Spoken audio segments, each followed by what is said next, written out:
Good morning, everybody. Keith Engle here for TGI Sports Talks. Jack and Keith's Weekend Playbook. How's everybody doing today? Hope you're having a great Monday and I hope you have a great week. I want to introduce my co-host, Boxing Hall of Fame writer, and Michael Spink's biographer, Jack Hirsch. How are you today, Jack? Hey, great like always, Keith. Raring to go.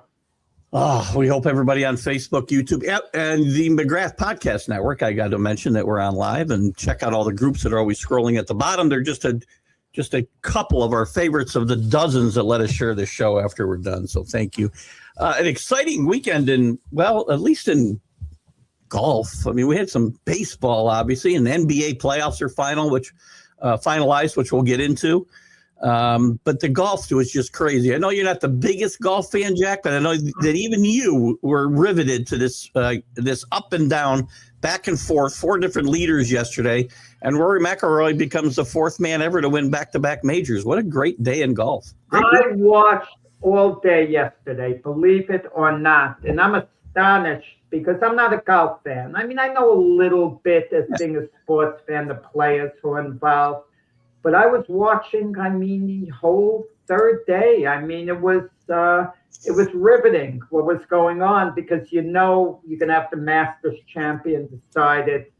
And McIlroy, whether he can bounce back from the disastrous day 2, that was a big story.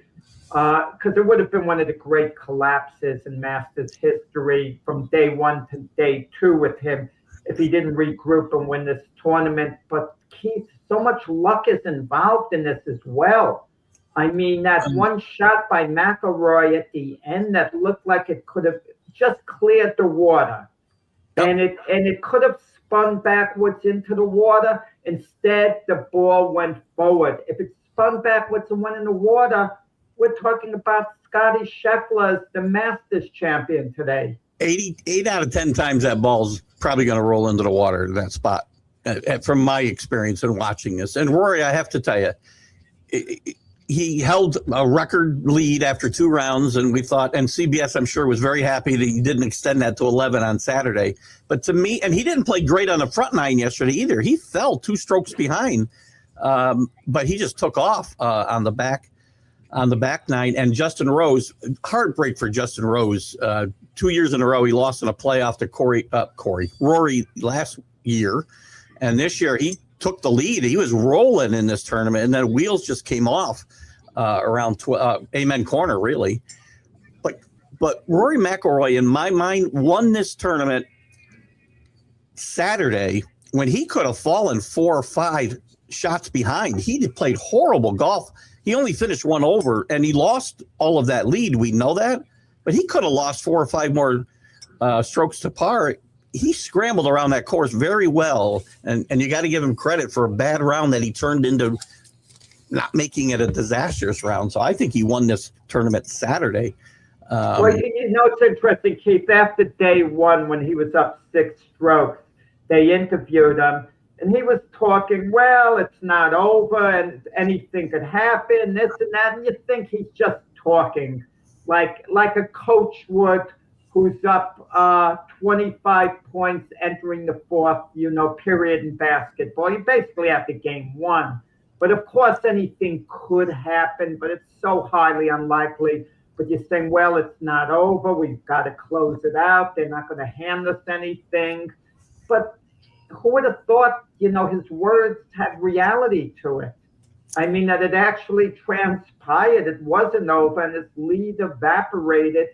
And he basically had to start the 3rd day on even footing. He had to go out there and earn it. He actually had to go out there and win it, not protect the lead, but actually go out there and win it. But and Scotty Scheffler is going to look back with certain regrets because there were a couple of terrible shots that he took. And just had one of them not been so off, like hitting it into the woods the way he did, there were a couple of dreadful shots that he'd give anything to, have back. He found a way to make no bogeys yesterday, though, and played. His scores were really good Saturday and Sunday. He really took himself out early in this tournament as well because he didn't play well on Friday. He was way down. I'm surprised worked his way into second place. I mean, that normally would be a story in itself. Had he won it, it would have been, I believe, the greatest comeback in Masters history, considering how far he was down. It may have been, but nothing's going to top Nicklaus in '86 on Sunday, coming back 4 shots. Well, you mentioned Nicklaus in '86 and comparing him to McIlroy. The final shot was right there, near the hole. And Nicklaus's son who was his caddy, was trying to give him advice. And Nicklaus said, no, I got this. I can handle this little stinky, shot to go in.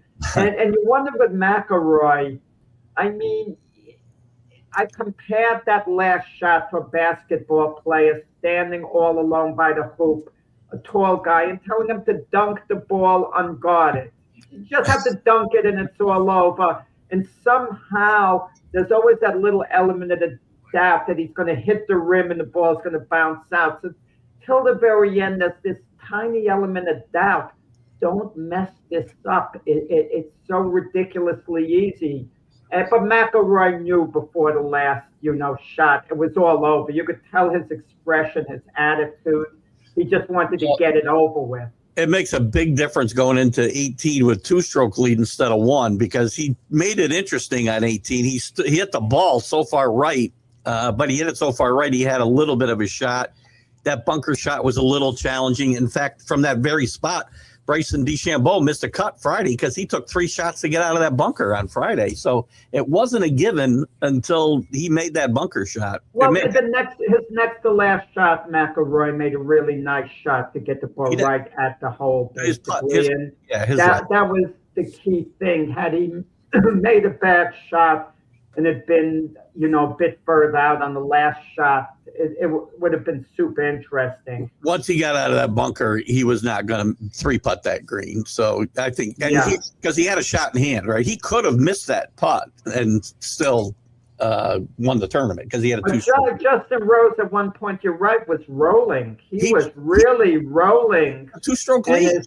Danny Fuller would like to say he had the momentum. He did have momentum. Justin Rose seemed to be on a roll. The thing about golf, and especially golf at Augusta National, momentum can evaporate just like that. And Justin Rose had it. He took a 2-stroke lead at one point. I believe he was 12 under, and Young and Rory were 10 under. And about 30 minutes later, it was a 4-shot swing. Rory was 2 strokes ahead. So that's how fast things can change. And they changed all day yesterday. About 4 o'clock, there was still 7 guys who could have won that golf tournament yesterday. The Masters is very direct. It's truly a win-it-all tournament. There are no consolation prizes like in the Olympics, 1 gold, silver, bronze, where you have 3 people over there, by the podiums, or the NCAA tournament Final 4, or the Super Bowl. Well, there's a runner-up. No one really cares about the run-up. I mean, we talk about what happened in the game, but you look back at someone's credentials, there's no such thing as a finalist in the Masters tournament. You either win it or you go home bitterly disappointed if you come up just a little short. It's a great point because Justin Rose played great golf all weekend. I tend to root for the older guys, right? He's 45 years old. He would have been the second oldest to Jack to win the Masters. Yeah. And I had totally forgotten he lost last year in a playoff to Rory. My wife reminded me of all people who doesn't watch any golf unless I have it on. And she reminded me. I don't force her to watch golf unless it's a major.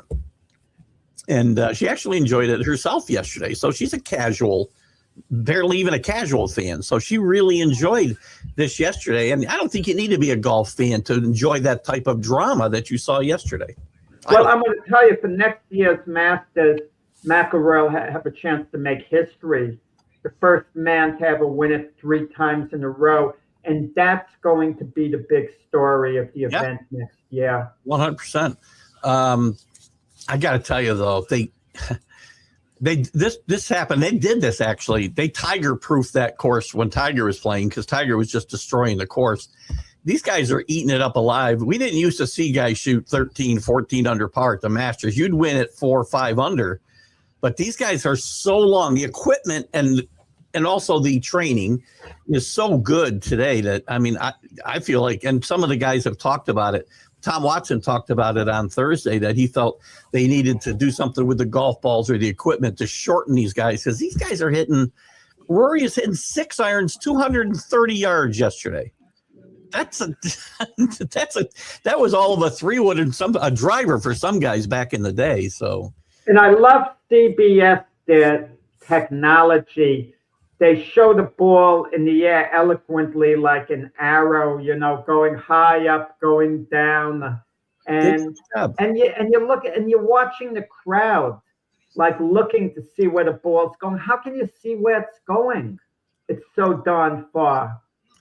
Yeah, well, Rick's right. They do get one. Everybody who finished above fourth place gets at least $1 million yesterday. So they didn't do badly. But to Jack's point, and I don't think you're not saying this, Rick. To Jack's point, in history, he's not going to remember you for finishing second.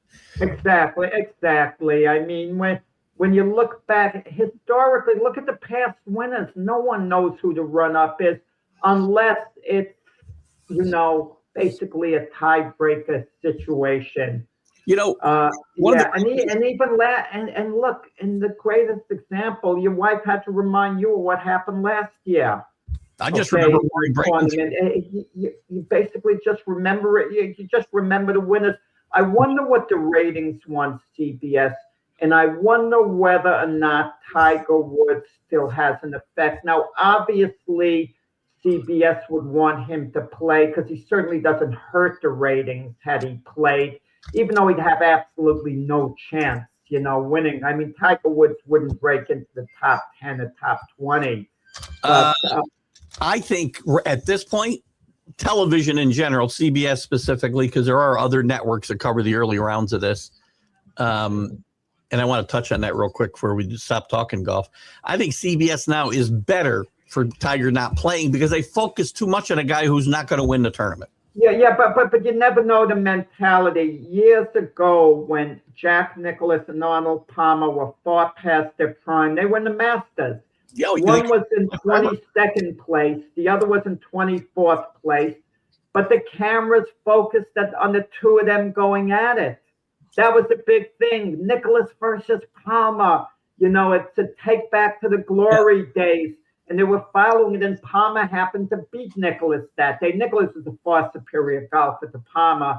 You could call it a rivalry, but it was a one-sided rivalry in reality. But Palmer got the better Nicklaus that day, and Nicklaus said later it didn't mean much to him. He liked Arnold personally, but to Arnold it meant everything to beat Jack Nicklaus.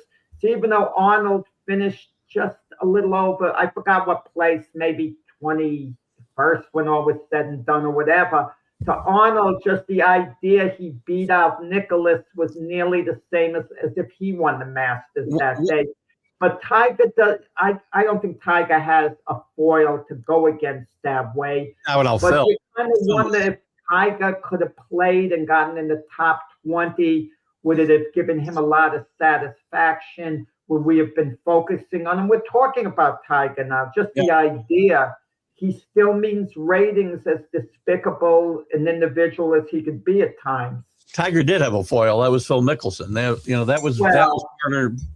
Not to the same level. It didn't reach Palmer and Nicklaus. The thing about Palmer was already reaching past his prime by the time Nicklaus was really starting to roll. So their rivalry wasn't as much a rivalry because Arnie had already started on the backside of his career, unfortunately. And Justin Rose is 45 years old. 45. The problem is you don't get better.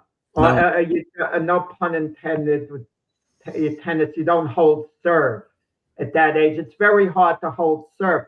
If Justin Rose could come back and be the same player he's been the last couple of years, play the same exact way, chances are the rest of the pack might fall just a tiny bit and he could cash in and be a Masters champion.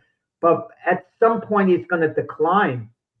And it usually it would have happened by now under most circumstances in the mid 40s. even golf, which some people like Mac didn't consider sport, there is the athleticism. You maybe get old a few years later than other sports, but inevitably it hits when a man's like about 50 already. You're not likely, to win tournaments like this or come close.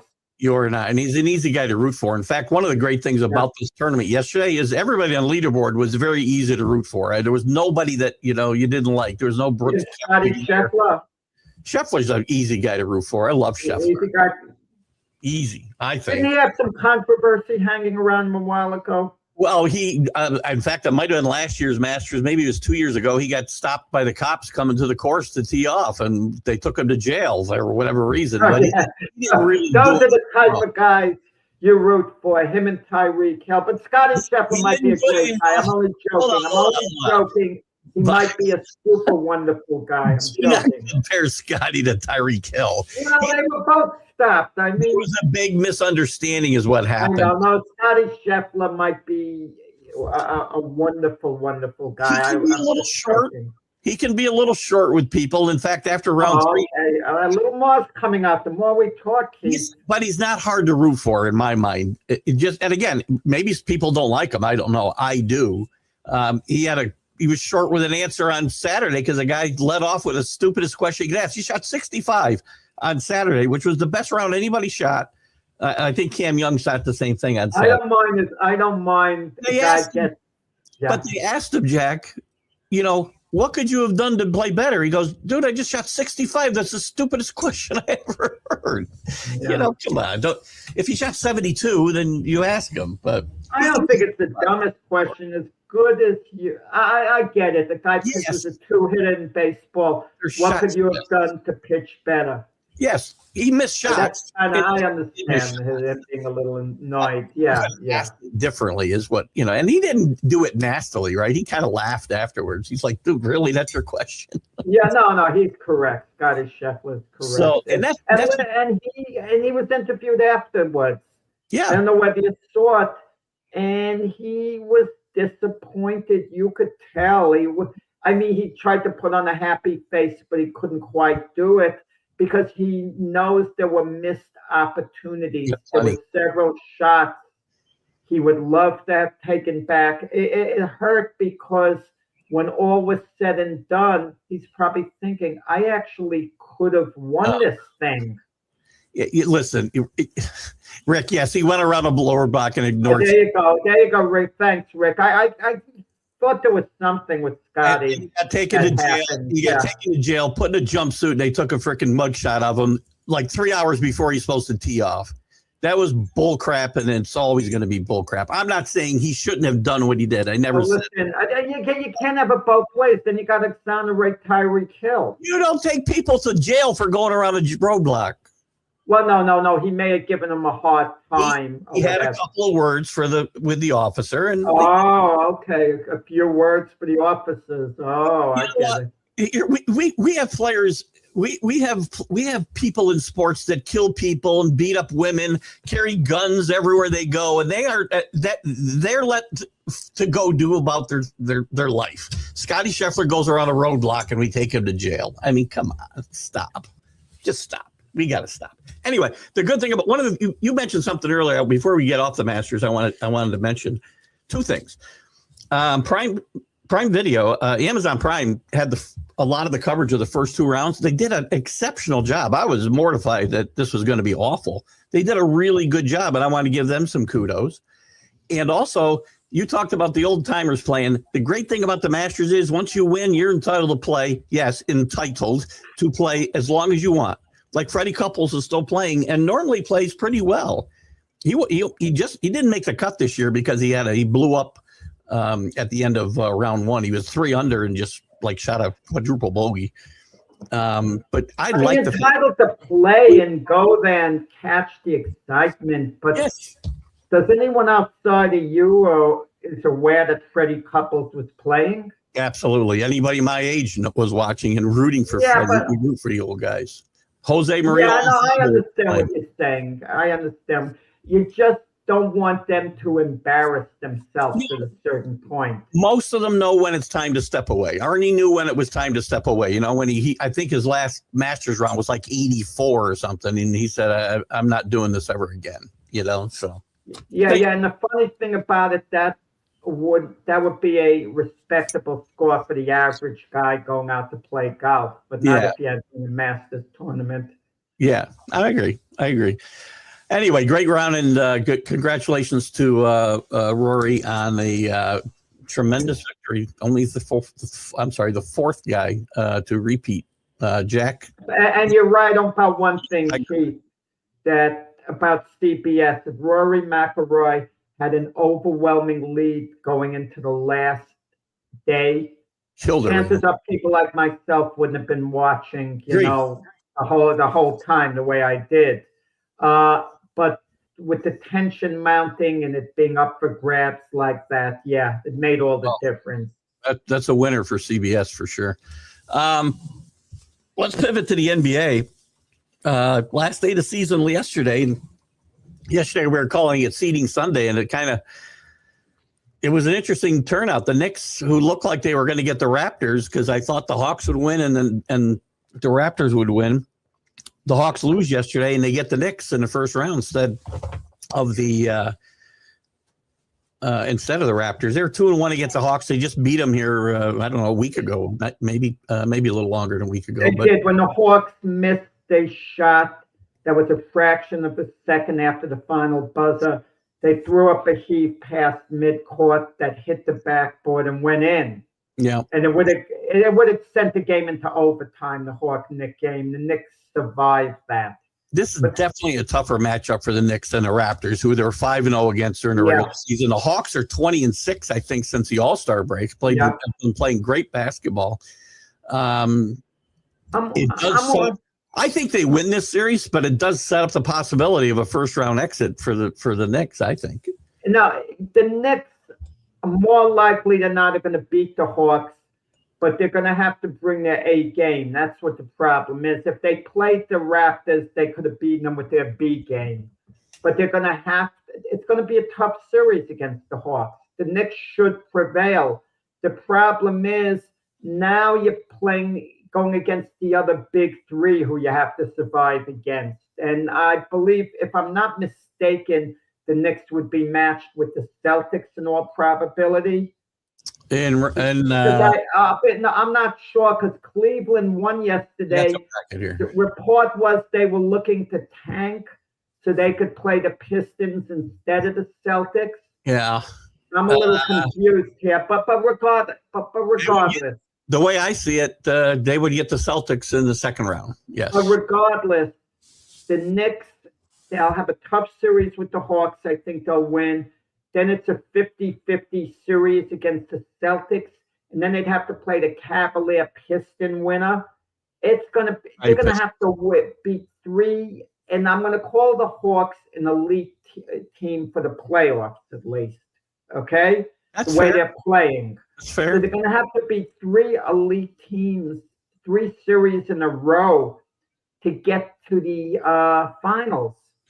And that's a tough road. Before it was just 2. Yeah. They were going to take the Raptors as a tune-up, more or less.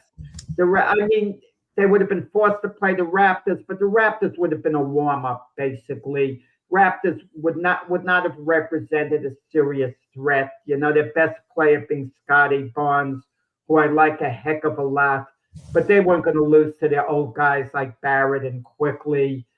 But that's not happening now. They're playing an Atlanta Hawk team that's playing just about as good as anyone in basketball, you know, the last 5-6 weeks. Yeah, just to echo that, I mean, they have, I would say, the toughest path to out of this East of any of these teams. So, yeah, right? So, because the way it works. Yeah, the other 3 teams should have easy pass out of here. What about the layoff? I mean, again, in basketball, we're only playing a couple times a week. We're not playing every day like baseball. By the time the play-in tournament gets finished up on Friday, these teams will have been off from Sunday till Saturday. I think the actual first round of these playoffs kick off. You see, obviously it could be one of 2 things. It's good. You get some rest. Guys get healthy. but you also could lose a little. Some teams could lose a little momentum. The Nuggets, for instance. Well, I think you're better off with the rest in basketball, without a doubt. It's not like baseball. I can understand you're not playing for a week in baseball. You maybe lose a little in timing. Basketball is less about timing than other sports. I understand you could say, well, there's timing on the shot and this and that, but they're practicing all along. And these guys have played with one another all season. So they'll be ready. You're much better off getting the bye. And the Knicks didn't earn it. They didn't earn it by winding up being the third seed. I mean, the Knicks are now forced to play the Atlanta Hawks, and they can't complain. They should have played better, gotten into at least the second position behind the Pistons, and they wouldn't have had to do this. Now, in fairness, and Rick pointed this out yesterday on one of the shows. I don't know if it was our roundtable show or my show, but the Knicks, for all our complaining about, the Knicks, they have a better record than they had last year in the regular season. And to your point there, Rick, I don't fear the Celtics, and I don't think the Knicks do either. It's the Pistons. No. The Pistons, to me, are the real stumbling block. Listen, the Celtics and the Knicks are 50-50 series. Let's be honest about it. My point is this. If the Knicks beat the Hawks, it's going to be a tough series. It's going to be a tough series regardless of the Knicks could, even if the Knicks swept them hypothetically, which I doubt would happen. All the games are going to be tough. It's going to be an emotional series. Yeah. Then you have a super emotional series against the Celtics. And if the Knicks beat the Celtics, I could easily see it being a 7-game series going down to the wire. How much do you have left for the next series? You got to gear it up against the Piston team or a Cavalier team, a much improved Cavalier team of James Harden, who I think James Harden is, despite his dismal playoff history, I feel is finally ready to break through. The law of averages are with James Harden finally to break through. And I can see this Cavalier team perhaps beating the Knicks team. I know the Knicks have kind of owned them a bit in the past, but I could see the Cavaliers beating the Knicks. And certainly the Pistons, if they're healthy, if Kate Cunningham's 100%, they're favorites over the Knicks. I can see where's my, I had the playoff brackets up. Now I lost them. They're here. So the Cavs get the Raptors, they'll beat them, right? I don't see them getting past the Pistons. I really don't. I don't. You like the law of averages, but James Harden's also getting older. And the rest of this Cavs team has not had a history. And I know it's not the same team year to year, obviously, anymore. But they've got a history of coming up small in the playoffs. Donovan Mitchell does not have a great playoff history. But he's a great player. He's a great player. Between him and James Harden, one of them has to play like a superstar, one of the two, and then the other guy has to complement the other one. Chances are it's Donovan Mitchell. James Harden can be outstanding playing the point, and he has. He has a ton of assists over the years. And James Harden could score, can, run the offense, and Donovan Mitchell could do his thing. And they got the rebounding there. I mean, come on. Well, if Jared Allen's been hurt, that's a concern of mine. He's been hurt. If Jared Allen is compromised, that'll affect the Cavs. But one step at a time for the Knicks. They've got to take care of this Atlanta team. And since Atlanta made that deal with Washington where they traded away, Trae Young, the chemistry's been so much better. And this isn't a knock on Trae Young. I'm not saying he was selfish or whatever. But sometimes things just work out that way. You have better chemistry when you move on from, a star, so-called impact player. Addition by subtraction is sometimes a good thing, right? And that worked out for them. Yeah. Out west, there's actually 2 really good series in the first round because the Lakers are going to get the Rockets. The Lakers, their health is what's going to decide this early series. And the Nuggets are going to get the team that you like so much out west, the Timberwolves. I think that might be the best first-round series of all of them is the Nuggets and Timberwolves. Nuggets 12 in a row to finish the regular season. Yeah, I'm looking at Jokic. It seems like he's getting every last ounce out of his body. He could I probably use the mean, time off. he's being pushed to the limits. I mean, I'm going to like the Timberwolves in that series when they play Denver. You like them, huh? Yeah. Let's do a little exercise with the play-in round. So it gets kind of convoluted because 7 and 8 plays, and the team that wins is automatically in. 9 and 10 play, and then they got to play the team that lost the 7 and 8 game. So I'm going to give you the matchups, and we're going to pick the 2 teams that are going to move on. In the East, Orlando in the 7-8 game, Orlando plays Philadelphia. I'm thinking Embiid's not playing, and I think Orlando wins this game. And Embiid definitely not playing. It's up in the air. He says there's a chance, but how much? I'm gonna tell you, yesterday was a big game for Orlando. At least something seemed to be at stake, be it home court or whatever. And they couldn't beat the Celtic backups. The Celtic backups beat them. The Celtics B team beat them. Yeah. The Celtics B team beat the Orlando Magic A team. Think of that, right? Yeah. Well, with that said, the Sixers are dysfunctional. They're just dysfunctional. They've won 45 games this year. I'm surprised they even did that.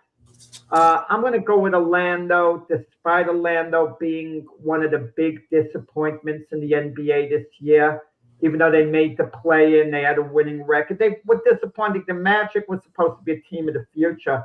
They were supposed to possibly be in the mix to come out of the East. Possibly. Yep. Now they're the long shots to come out of the East. But I think they have the youthful energy there. I think they're going to, I don't know if the word upset, but beat the 76ers in this series. I wouldn't call it an upset necessarily, but in fact, what's the line in that game? Actually, Philadelphia is a 1.5 favorite. So, anyway, that game's Wednesday. Yeah. In the other game in the East, the 9-10 game, so whoever wins this would have to win 2 games. Miami will play against Charlotte. I like Miami in this game to move on and play Philadelphia for the right to get that 8th seed. What do you think? Yeah, I was thinking before, but Charlotte seems to have a little more upside than Miami. Miami's Miami. Pat Riley's been trying to get that one missing piece. It seems since LeBron moved on, and they haven't been able to quite do it. You always hear the Heat being in the mix for a big-name player like a Giannis. They try to offer a package. They don't just quite have enough to offer. And if I'm going to pick Miami, it's going to have to be because I have this great faith in Eric Spoelstra. I think Spoelstra is the most underrated coach in professional basketball. That's why I'm taking Miami. That's fair, but originally I thought Miami, but now talking to you, I'm tempted to take Charlotte. But you want to know something? I'm going to keep the faith with Spoelstra, and I'm going to feel Miami will have a way to get it done. But Miami, if they do survive this round with Charlotte, they're not surviving the next one, I don't think. Well, they're going to play if this Orlando, Philadelphia winner. They would play. No, they play the loser of Orlando, Philadelphia. The loser, yeah. So let's just say Miami, Philadelphia. We'll call it. Yeah, I pick those games. Those games are on Friday, so we could wait to make that prediction and see who's playing on Friday. So we'll just predict the first. Exactly. Let me hold off on that. Prediction. I'm very hesitatingly going to pick Miami to beat Charlotte in this series, but it's could go either way. Well, Friday we'll have to pick all the series, including these 2 games. So out west in the 7-8 game, it'll be Portland playing Phoenix. I think Phoenix is the best team that didn't make the original seedings, if you will. And I think Phoenix takes care of Portland, maybe not easily, but they take care of them in pretty good fashion on West. Wait. Not easily, but in good fashion. Okay, yeah. I'll say he's Phoenix easily. Okay, that's fair. We're both on the same page, I think. And then Golden State, who finished 10th, gets the Clippers. This game is maybe this is not a good game. No, this is the ugliest game you could have. I'm just gonna flip a coin, and I say the Clippers. I think the Golden State is just too beat up, and I don't think Steph's going to carry them to any wins. I think the Clippers win this game. No, when James Butler went down with the season-ending injury, it really ended the season for Golden State. I mean, Golden State, they're just past their peak. I mean, even you wonder about Steph. I know he's been hurt, whether Steph is declining. Maybe he is, maybe he's not. I'm not certain. Draymond Green has lost his edge. You know, you just look at the whole team there. You know, Porzingis, is he healthy or what? So I like you like the Clippers. I like the Clippers, but I think very little of the Clippers. So we'll have the Clippers and Phoenix in the final, which we'll predict on Friday. And just to touch on Golden State, I mean, to me, it looks like it's time. I don't know what you do. You don't move on from Steph Curry, obviously, but they need to do something here because they can't just keep running this back now year after year. As you said, these guys are getting older. Steph's going to be 35, I think, next year. Well, it's a new era. It happens all the time. It's happening in football the same way with the Kansas City Chiefs. Yeah. Now, I know we're not talking football. I don't consider the Chiefs Super Bowl contenders anymore. I think there's a great chance, excellent chance they don't make the playoffs again next year. So what do you do? I mean, you have certain legacy players. But at a certain point, you got to move on from them. Steph Curry will be a warrior his whole career. Agreed. Unless Steph Curry wants to go elsewhere. He's the one guy they're not going to mess with or try to trade him elsewhere. No, but I can see them moving on from Draymond Green and certainly moving on from Jimmy Butler. I think they're what they've done is they've tried to retool rather than rebuild, is bring in older guys like Butler, Durant. Well, he wasn't that old, I guess, when he brought him in that time. But I think that's been their plan, right? Is to kind of bring older guys in to mesh with Steph and Draymond to a certain. It doesn't work. I mean, younger. They got to get younger. Is my point, right? Kevin Garnett was in the news. He visited, Minnesota. They gave him a great ovation. Yeah. But I remember when Kevin Garnett, after going to the Celtics, when he went to the Nets with Paul Pierce, they were still good players. But they want the same players, and it resulted. They made the Nets a very competitive team. They gave them a puncher's chance against anyone. But we see the Nets in the playoffs. They play LeBron James, Dwayne Wade's Miami Heat, and they lose the series 4-1. But if Garnett and Pierce were in their prime, a series like that would have been a nail-biter. Right. And Carlos, this is what we're talking about. They do move players, but they bring in older guys trying to, recreate something that. Porzingis was a good move. Porzingis, not that Porzingis is that old. 4 games. No. I'll tell you why it's a good move. Sometimes you are able to get a guy without giving up much, and you could catch lightning in the bottle because if he stays healthy and puts it all together, it's a major, major difference. I mean, we've seen that happen historically. Look, when the Celtics got Bill Walton, people would have scoffed at the idea he's healthy, he's broken down. He made a contribution. That's why I talk that way about Zion Williamson. You get right, but it meant a championship. You get Zion Williamson, a team gets him. If he happens to be healthy a couple of years and he goes to a contender, he could make a major difference. And the Warriors tried that with Porzingis, who can still play really well if healthy. It just didn't work out. Are we putting Porzingis and Zion Williamson in the same sentence as Bill Walton? Come on. Those guys aren't even close to playing. Walton was more physically compromised than those guys. Yes, but he was a much better player than either one of those guys. Well, no, Walton was a, great player, Hall of Famer. But he was a freak. He was great. Porzingis isn't going to get healthy. He's never been healthy. How's he going to start now?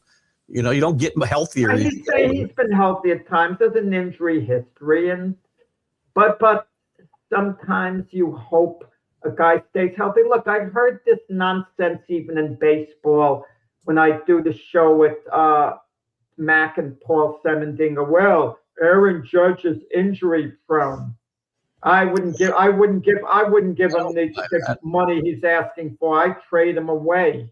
You know, we heard that. Yeah, how would that have worked out? I would never have agreed with that, right? And he wasn't injury prone. You get hit in the hand by a pitch. Right. That's not being injury prone, and that puts you out. And then you run into a fence in Los Angeles where Judge should have sued the organization by setting up an unsafe condition. That doesn't make you injury prone. No. John Carlos Stanton, he's injury prone. 100%. A guy like that.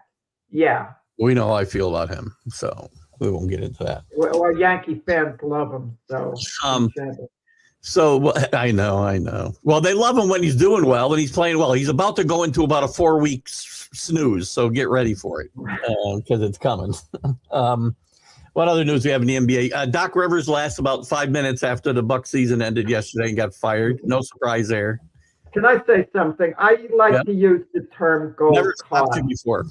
I like to use the term gold card, meaning when a coach wins a championship, it could always point back to it. I'm a good coach. I'm an NBA champion. I led my team to an NBA title. So Doc Rivers had a gold card. He has employment. All the gold cards says you're not a terrible coach. With that said, he's a bad coach. How about that? Is he a bad coach? I'll upgrade him from terrible to bad. He's not a good coach. Look at his history. He had an outstanding team with the LA Clippers who couldn't, advance in the playoffs ever. He won a title with the Celtics, went to a finals the other year. Kudos to him. But you want to know something? And you got to give him credit for that. But look at his stops in Philadelphia. Major disappointment. Milwaukee, a disaster. So Doc Rivers, who just made the Naismith Hall of Fame 2 weeks ago, by the way, right? You know that? Well, he was a player. If you look at his body of work, I don't object to that. Yeah. He did not make the Hall of Fame as a player, by the way. He made the Hall of Fame as a coach because his playing career was okay. Whoa. Wait. His playing career. He made it as a coach? Yeah, he didn't have a Hall of Fame career as a player. He was a good player, not a Hall of Fame. He had a better career as a player than he had as a coach. He's won 2,000 games in the NBA. He took the Clippers to the Western Conference Finals when nobody was doing that in LA. But the Clippers had the talent to at least go to the finals. Well, you think they should have won championships? So listen. They should have gone to the finals. They disappointed. You can't have it both ways. I don't want to hear this nonsense. Chris Paul is one of the greatest point guards in NBA history. But Chris Paul and the crew that supported him were that good. Why didn't they go further? Where does the blame go? Why do you make the argument against me with Aaron Boone all the time when I say similar things? But Doc Rivers is a bad coach and Aaron Boone is not a bad manager. Because the sports are different. Baseball, I hate to say it, is more of a crapshoot of advancing in the playoffs. You get your team to the playoffs and take it from there. A manager could do only so much. Keith, I'm going to tell you something honestly, and I hate to say this. Okay, you're always honest with me. If I coached the Yankees, let's say I had to manage them, I would admit the first thing I would do is get my pitching coach to sit next to me and help me out with the bullpen, who I should put in, who I shouldn't put in. I could write out a lineup. I could do certain situational things. I'm going to win nearly as many games as Aaron Boone. You might win more. No. Aaron Boone is a good manager. He goes on the analytics in large part. Why he's a bad manager. And you play. I mean, Kevin Cash over the weekend. The Yankees in a bad spot now. What if they lost 5 in a row? Great the Rays Kevin Cash did a phenomenal job managing the Rays yesterday. He was a difference maker as a manager yesterday, Kevin Cash. In the whole He had them series. playing the ultimate small ball, bunting effectively. Small ball is great if you can execute it. If you can execute it, executing it is the hardest part. Not calling the game. Oh, we're going to do this. We're going to do that. You actually have to bunt and have excellent placement on the bunts. And the Rays were able to do that over the weekend against the Yankees. I 100% agree. And you're kind of making my argument for me a little bit because Kevin Cash outmanaged Aaron Boone this weekend. Kevin Cash He did. He outmanaged Aaron Boone a few years ago in a playoff series. And Aaron Boone has cost the Yankees and not cost because we don't know if he made different moves. He made serious blunders 3 times in the last week when he left Escara up there 2 times last week in the 9th inning with a tying run on base and didn't pinch hit. A left-hander with Goldschmidt sitting on the bench twice last week. And yesterday he leaves Grichuk in, who's 0 for 9 with a chance to tie the game in the 9th inning. Well, Grichuk had come in as a pinch runner before that. He did, but they still had Goldschmidt on the bench. I would have hit Goldschmidt.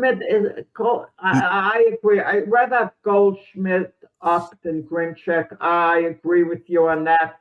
But Goldschmidt is he's a little long in the tooth. And Goldschmidt is there in large part for 2 reasons. One, when they spell Austin Wells and he doesn't play, Ben Rice might be catching that instead. And then you play Goldschmidt at first base. Or he could be a late inning defensive replacement for Ben Rice.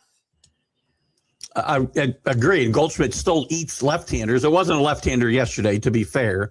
But he eats left-handers up still. Even last year, he just killed left-handers. So let me see what Carlos had to say here. We're missing the big picture. NBA and NFL and few baseball teams have rosters determined by contracts more than playing availability. Yeah, Carlos, I know that. Carlos, come on. Get out of here. I'm aware of that.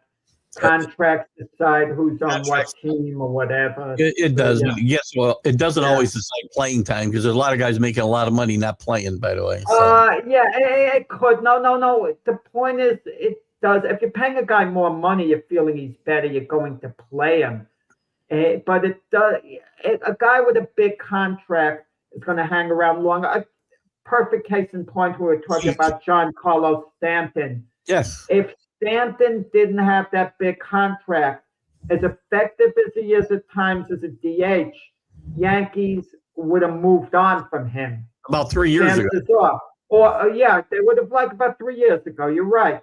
Or at the very least, giving him something like $3 million a year to come off the bench as a pinch hitter, whatever. Very low contract. It's like because he could go in a row, Stanton. But the Yankees absolutely are playing him in large part because of what he's getting paid money-wise. I don't that part I won't disagree with. There are certain instances where it happens, but if there was somebody that much better than Stanton, he very well may not be playing as much. But he gets hot. Good thing he's been hot early to start the season because the rest of the Yankee lineup's been pretty cold, so they've needed Stan here on the early going. So hopefully that continues. So anyway, I guess we moved on to baseball. By the way, so. We talked about the Yankees 5 losses in a row now to the A's and the Rays. Another team, the A's are playing really good baseball. They swept the Mets too, so 5 in a row in New York. Jeff McNeil returning to New York and hitting nearly 500 in the series. There was an interesting interaction early in the series. Jeff McNeil was on second base and Lindor kind of crossed paths with them on the field. And Lindor said something, maybe joking around to be friendly, and McNeil didn't really answer him. Just reportedly there was tension between the two that was going on in the clubhouse. And I'm not saying that contributed to McNeil getting traded. Chances are it did not. It did not, because McNeil was getting paid something like $12,750,000 a year, $12,750,000. And I'm sure the Mets picked up part of that salary to give to the A's for him to go there. But McNeil is off to a good start, very good start, and he may possibly recapture what he had when he won a batting title. And the A's are tied for first place in the West. Yeah, a good pickup. I mean, you wonder what's gone through McNeil's mind, because there's a difference between playing in New York City field and playing in Las Vegas. Las Vegas is a great town, but, there's a difference in baseball-wise. Well, they still got about 3 or 4 years before they're going to get to Vegas. So, yeah, they're playing where? Sacramento. Sacramento in a minor league ballpark, and yeah. You're right. I shouldn't associate, even though they're going to be Vegas bound. I shouldn't associate it with being Vegas. JB from the Back Up Binge podcast is with us. Good morning, JB. Big Orioles fan. The Orioles have been bad with a soft schedule. I agree. I like the Orioles a lot. Have not played well. Yeah, but JB, look at virtually every team, with the exception of a couple of them. All of them are close. All of them just need one good week to get into first place. Things bounce their way. We were hearing, the Red Sox in such trouble. They're only a couple of games out now. What trouble? No one's really in trouble right now. If you're in the Dodgers division, you might be in trouble as far as winning that division, because the Dodgers, of course, are stacked. And even though the Dodgers are bound to hit a slump at some point, when all is said and done, you're looking at a team that's going to be up there around 100 wins in that vicinity. Maybe a little over, maybe a teeny bit under. In any event, the Dodgers won't get caught by the Padres, but the Padres could get in as a wild card. And the AC, all of a sudden, really keeping up. The teams are losing. All the teams, everyone is sneaking up on one another, and everyone is falling back to one another. Everyone is bunched close together at this point. You can't take the standings too seriously right now. Yes, in fairness, I mean, if the Sox were in danger, they were 5 games out at one point, and they were in danger of. You don't want to fall too far behind, even if you got a good team. You don't want to fall 10 games behind before you get to Memorial Day. No. That's alarming. But I'm saying you're 4 or 5 games behind. Don't panic at this point.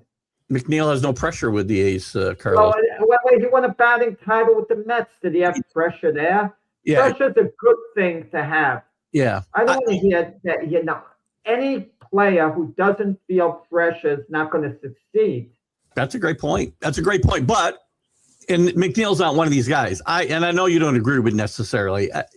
New York is a different place. Philadelphia is a different place. Certain places are harder to play than others. New York is not for everybody, but McNeil played very well. 8 years. He was here 8 years.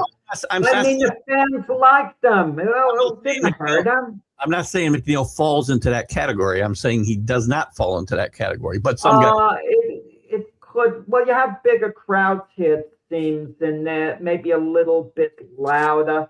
Look, Bo Bichette, the first weekend of the season, first 3 games, he's getting booed. And you have to be able to handle it. And Bo Bichette laughed it off. He says, hey, I'm surprised they didn't boo me earlier. They should boo me the way I'm doing. And that kind of gets the fans off you.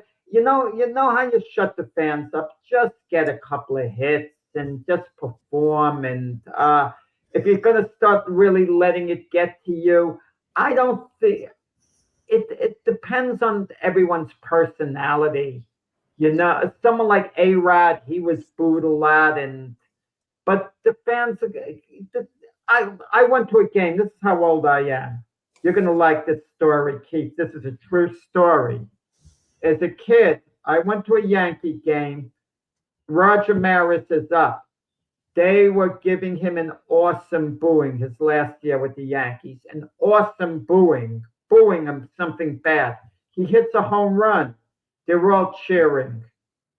But the case I'm trying to make, do something well. You quiet people down. Just perform. I think, I agree with you 100%. 100%. I think we may leave this for another day because this would take a little time, but we'll definitely do this topic and get into what Jack thinks about the boxers, all-time boxers. Just with 5 minutes left, I don't want to dive into that, but it's definitely a topic worth getting into with Jack. We got a show tonight. Tuned for the last message that just came in called Glove Fist. The Backup Bing podcast, right? With myself and my co-host Frank Laterzo, 7 p.m. Eastern time, where we talk boxing and we debate and talk topics like that. Yep. 7 p.m. Eastern time tonight, boxing for full hour. Unless Frank tries to talk about football in the beginning of the show. and I guess as far as this show goes, JB, I think for one of the shows when we have to pre-record a show, for when we have to pre-record a show, we can probably do this topic for one of those shows. And Keith, am I wrong when Frank wants to talk football at the start of a boxing show? And I feel this is a boxing show. Listen, I know that Pags thinks he can take Frank. I'm not sure that I am, so I don't know if I want to get in the middle of your guys' little squabble here. So I'm not getting into fights with any ex-boxers, you or him included. So let's move on. We got to wrap it up. But before we do, I want to mention a couple guys that passed away over this past weekend and send our condolences to their family and friends. Phil Garner, a baseball lifer, a scrappy player, not a great player by any means, but he played on a lot of winning teams, and a lot of good teams, and managed for a long time. Got the Astros to their first World Series. He passed away this last weekend, and our thoughts and prayers are with his family and friends. Any thoughts on Phil? I loved watching Phil Garner play baseball. Scrap iron. Two legacies as a player. I think he had 16-year career as a player. Yeah. And then as a manager, like you said, he got the Astros to their first World Series. He managed Clemens and Andy Pettit. They won the Astro team that year. I think his legacy is more so as a player. I agree. Me at least. I agree. I agree. Yeah. I guess his legacy more so would have been as a well-liked individual. And another guy who passed away that probably slipped under a lot of people's radar, but I don't know about yours, Browning Nagel, only 57 years old. Yeah, Browning Nagel. At one point, you remember his debut game, it looked like the Jets finally found their quarterback. I think they got him in a second round, if I'm not mistaken, from Louisville. Had a great debut, but it went downhill from there pretty fast. I never thought he was the Jet quarterback of the future. When Browning Nagel, when the Jets got him, they did a background check, and it showed he was a super good person, such a good person from the time he was a kid and he was on a newspaper route, to help out his family, just a good person, from Louisville. He was a Louisville Cardinal legend, there where he played. And one of the long-listed Jet quarterbacks, but the fans never got on him. They never looked at Brian Nagel as being a bust because there was hopes that he could be okay, but I don't think the Jet Nation was counting on it. They were hopeful. Hopeful is the best way of putting it, but no more than hopeful. There weren't higher expectations. Am I misremembering that he went like one pick after Brett Favre in the draft? The Jets could have. Yeah, he did. He did. And the Jets were ready to take Brett Favre. Yeah. But you never know. Brett Favre obviously would have been more successful, but who knows how Brett Favre would have turned out as a Jet. I mean, long term, would he have been their franchise quarterback all the years? Who knows? Right. AC, you'll get more boxing. Check out Glove Fist. Glove Fist, AC. Sunday. 7 p.m. Eastern time tonight. Tune into this network. Frank Laterzo, myself, talk boxing a whole hour. Would love to hear from you then with any questions you have. And we'll give you some boxing when there's a lot of news. And also, AC, make sure you go get Jack's book, Michael Jinx Spinks. Go to Amazon, get it today. You can read this book, and it's a great Michael Jinx Spinks. I got I'm rocking the shirt. You got the shirt. Yeah, you're rocking the shirt. Good job. All right, guys, we're going to wrap it up. Great show today. Thanks for your input, guys. Jack, great job. And we will see you Friday morning and talk more NBA, more Major League Baseball, and maybe some boxing. Who knows? We'll see what we talk about then. We'll see you Friday. Jack will see you tonight with Glove Fist, as he said, at 7 p.m. And I'll see you Wednesday with a College Sports Huddle. Have a great great Monday.